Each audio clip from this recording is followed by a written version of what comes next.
ආයන සඳවත මනරම් තනිකමත් හෝම සීතයි වාවාගෙන මහමෙරක තරම් උණුසුමකින්. හයි කොහොමද ඔයාලට? මේ තමයි මේ channel එකේ මන් දාන පළවෙනි වීඩියෝ එක. ඉතින් අද මම යනවා තැන් දෙකකට, තැන් දෙකම ලස්සන තැන් දෙකක්.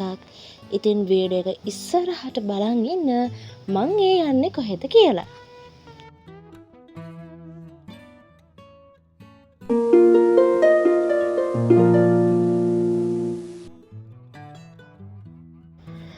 මුලින්ම කියන්න ඕනේ මම මේ වීඩියෝ කරේ දැන් මාස කීපයකට කලින්.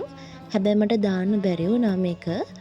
ඉතින් දැන් මම මේ යන්නේ කලින් ගියපු තැනකටම තමයි. මං යන්න හරිම ආස තැනකට. ඉතින් මං අද මුලින්ම ආවේ හැවුලක් වල තියෙන මයුරපති භද්‍රකාලි කෝවිලට. මං හිතනවා මං හරියට කිව්වා කියලා. ඉතින් මං හරිම ආසයි මේ තැනට යන්න. ගොඩාක් ආසාවෙන් බලන් ඉඳලා එක දවසක් ගිහිල්ලා දැන් හරිම ආසයි මම මේ තැනට යන්න.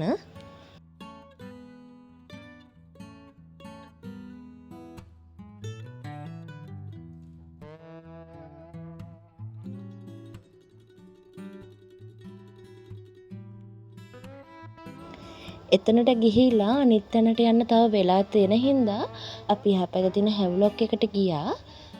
මේ වෙලාව වෙනකොට හැවුලොක් එකේ සෙනග නැහැ. මොකද මේ ගොඩක් උදේ නිසා. අපි හැවුලොක් එකට ගියේ අපේ පොඩි ආසාවක් ඉෂ්ට කරගන්න. ඉතින් මම මේ දේ කලින් කරලා තිබ්බේ නැහැ.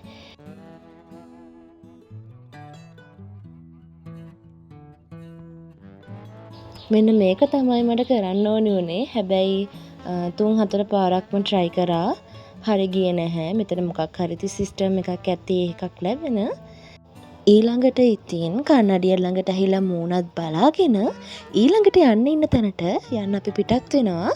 ඉතින් ඒ තැන තියෙන්නේ පිටකොටුවේ. ඉතින් අපි කොටුවට ගිහිල්ලා මගේ බිස්නස් එකේ බඩු වගේක් ගන්න තිබ්බා. ඒ ටිකත් අරගෙන අපි හෙමින් එතනට ගියා. හැබැයි අපි යන වෙලාවේ එතනට අපිට යන්න දුන්නේ නැහැ. මොකද යාළගේ ටයිම් එකක් තියෙනවා යන්න පුළුවන්. එක ටයිම් වල එහෙම තමයි කියන්නේ කට්ටි. ඉතින් අපි එතනට ගියාට අපිට ගොඩාක් වෙලා ඉන්න උනා අපේ වාරේ එනකම්.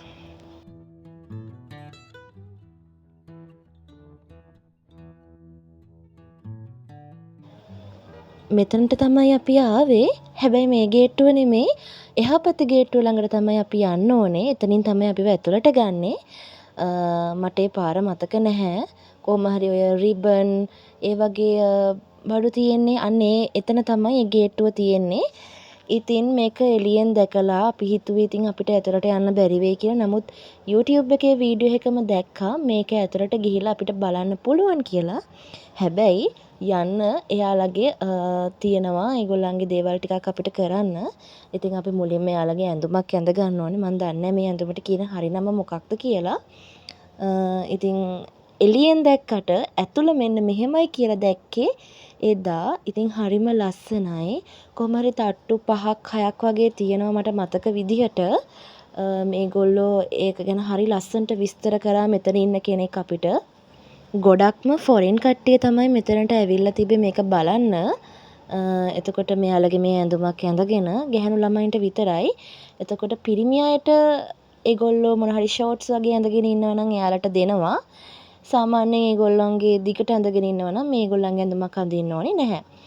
ඉතින් අපි මේ ඇවිල්ලා ඉන්නේ රතුපල්ලියට. රතුපල්ලිය තියෙන පිටකොටුවේ කියලා ඔයාලා දන්නවා දැකලත් ඇති. මෙතනට ඕන කෙනෙක්ට ගිහිල්ලා මේක බලන්න පුළුවන්. මට මේකේ විස්තර මතක නැහැ. ඉතින් ඔයාලට පුළුවන් රතුපල්ලියට ගිහිල්ලා ඒ අයගෙන්ම ඒකේ විස්තර දැනගන්න. ඇත්තටම හරිම ලස්සනයි. ඒකේ තියෙන වහලය පවා හරිම ලස්සනයි. ඉතින් අපි මෙහෙම හැම තට්ටුවක්ම නැගගෙන හැම තට්ටුවකදී මේගොල්ලෝ විස්තර කරනවා. The respect elders, welcome the visitors, and be kind with others, and smile your brothers and sisters, because smiling others is a part of charity. That's why we are raising a great difference for you all, to respect you all. And then, do you all know the last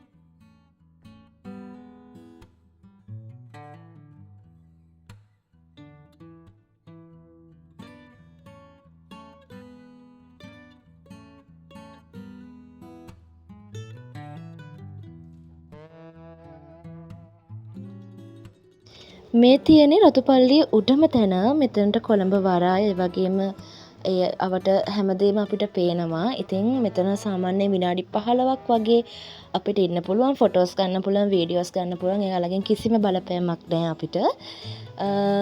ඉතින් හරිම ලස්සනයි. මම මේ පළවෙනි වතාවකට තමයි මුස්ලිම් පල්ලියකට ආවේ. ඉතින් රතුපල්ලිය ගැන ගොඩාක් දේවල් අපි දැනගත්තා. ඒ වගේම ඒගොල්ලන්ගේ චාරිත්‍ර වාරිත්‍ර ගැනත් අපි දැනගත්තා.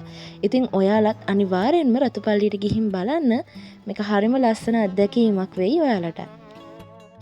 ඉතින් ඔය විදිහට තමයි ලංකාවේ තියෙන ආගම් දෙකක සිද්ධාස්ථාන දෙකක් මම එක දවසේ බලන්න ගියේ.